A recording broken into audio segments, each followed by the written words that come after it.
Buenas, bienvenidos, bienvenidas a esta última clase de política y legislación de la educación en contexto de pandemia.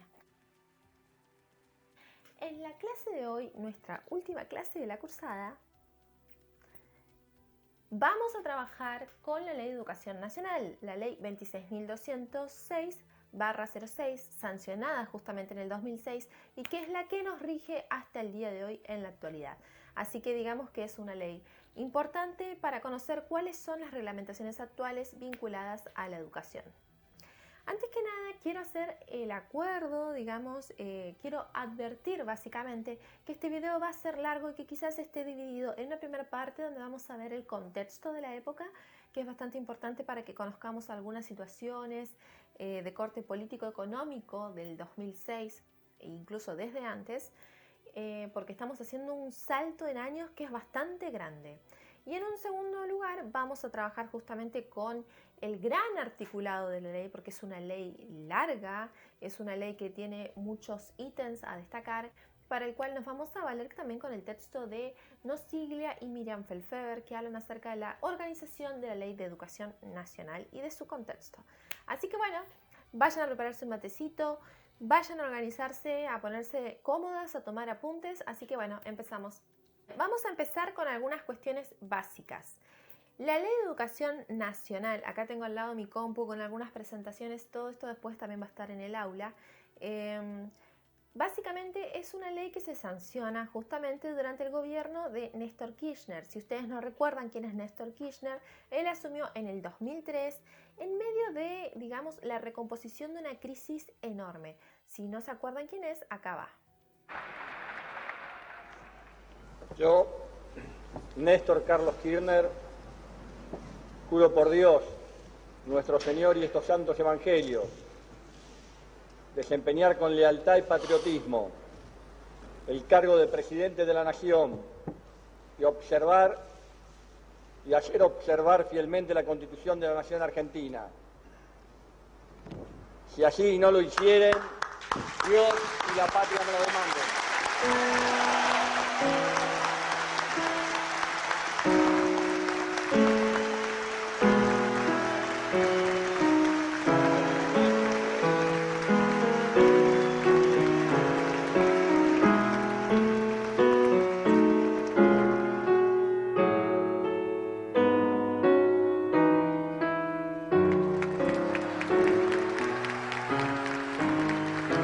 Y hace entrega del bastón presidencial al señor presidente de la Nación, doctor don Néstor Carlos Kirchner.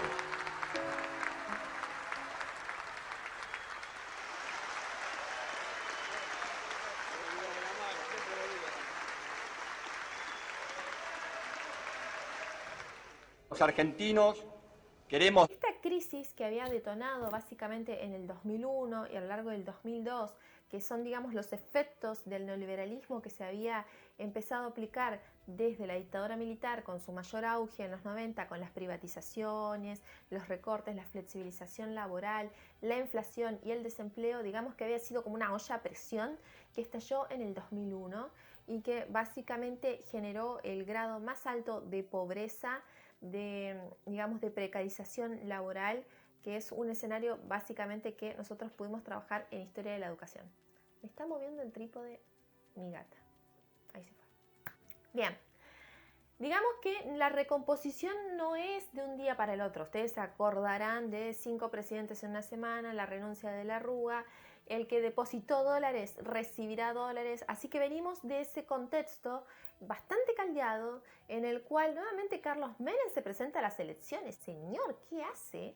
Se presenta a las elecciones y como que hay una alarma de balotaje. En medio de eso, el que se presenta también es Néstor Kirchner, que venía del sur de la Patagonia, haciendo, una gestión de la provincia que había sido bastante destacable para la época y gana, con un gran porcentaje de votos para lo que es la época y asume en el 2003. ¿Bien? Digamos que la situación económica es bastante compleja, la gobernabilidad también. Vamos a ver que hay una recomposición a nivel económico exterior, porque básicamente Argentina vuelve a posicionarse como un país exportador de materia prima, soja. Esto vamos a ver que es una de las, digamos, cosas que hace que ingrese, digamos, mayor dinero nuevamente y se pueda empezar a restabilizar la economía que venía bastante vapuleada desde la época.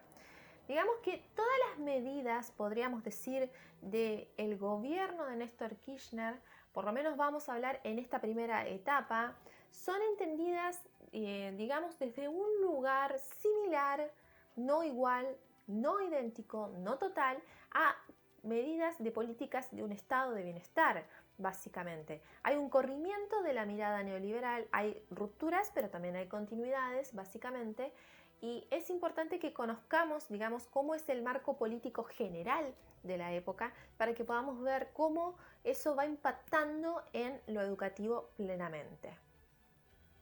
Me estoy quedando así como que estoy hablando rápido. Esta ley de educación nacional, el mayor antecedente que tiene, que lo charlábamos también anteriormente en otras cursadas, es que es una ley que tuvo un gran grado de construcción popular, digamos que no fue como las anteriores, que son básicamente pensadas desde el Estado para la sociedad, sino que también hubo una retroalimentación. Vamos a empezar con algunas cuestiones generales. La LEN se conoce como la reforma, digamos, de un paquete de reformas. Vamos a hablar de reformas de primera generación. En algunos textos las van a encontrar así. ¿Pero por qué? Básicamente es como el punto óptimo de muchas reformas a nivel político-educativo.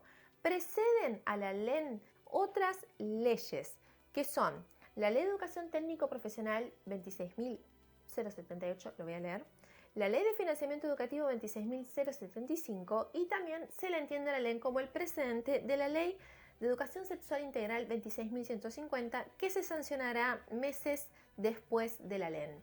¿Qué quiere decir? Que hay un paquete de reformas estatales vinculadas a la educación. Vino a derogar todo el aparato curricular, organizativo, administrativo y de sentido de la educación de la Ley Federal de Educación. Deroga el principio básicamente de un Estado subsidiario y de pensar la educación como un servicio. Pero también dentro de eso pide la reorganización de todo el sistema educativo a nivel nacional. Además incorpora algunas cuestiones o ítems que tienen que ver con una organización y digamos novedoso, implementación de orientaciones. En la LEN van a encontrar orientaciones entre las cuales, por ejemplo, está la educación intercultural bilingüe, la educación sexual integral, la educación artística, la educación en contextos de encierro. Es decir, hay muchas novedades adentro de la ley misma. Pero vamos a empezar por estas que, digamos, anteceden y que son sumamente importantes para entender por qué la LEN es tan compleja. Una de las primeras que es importante entender es justamente la Ley de Financiamiento Educativo. ¿Qué significa? Esta ley básicamente dice que el 6% del PBI, del Producto Bruto Interno, de los ingresos económicos del país que hay por persona, ese 6% se va a traducir en todo el presupuesto educativo. Esto hacía que fuera una novedad, porque básicamente el presupuesto educativo siempre se iba definiendo de año a año y se contaba con un número que se iba modificando dependiendo, digamos, las cuestiones económicas y también de decisión política. Pero con la LEN se establece que sí o sí, no importa el PBI que haya, si es mayor, si es menor, siempre sea como mínimo el 6%. Y esto implicó un aumento en el financiamiento del sistema educativo a nivel nacional.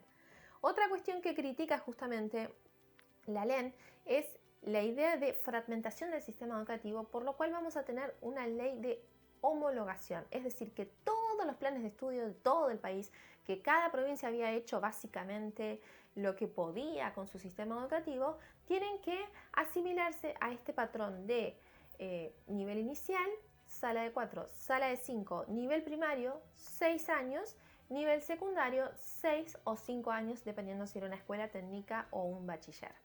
También en base a esto tenemos la Ley de Educación Técnico-Profesional, que significó para la época justamente volver a la identidad de las escuelas técnicas, que esto, a ver, significa muchísimo para la gente de las escuelas técnicas, porque durante el neoliberalismo se les había sacado básicamente toda la esencia de esa escuela técnica vinculada a los talleres, y ahora con la Ley de Educación Técnico Profesional se las vuelve a colocar en un lugar de importancia.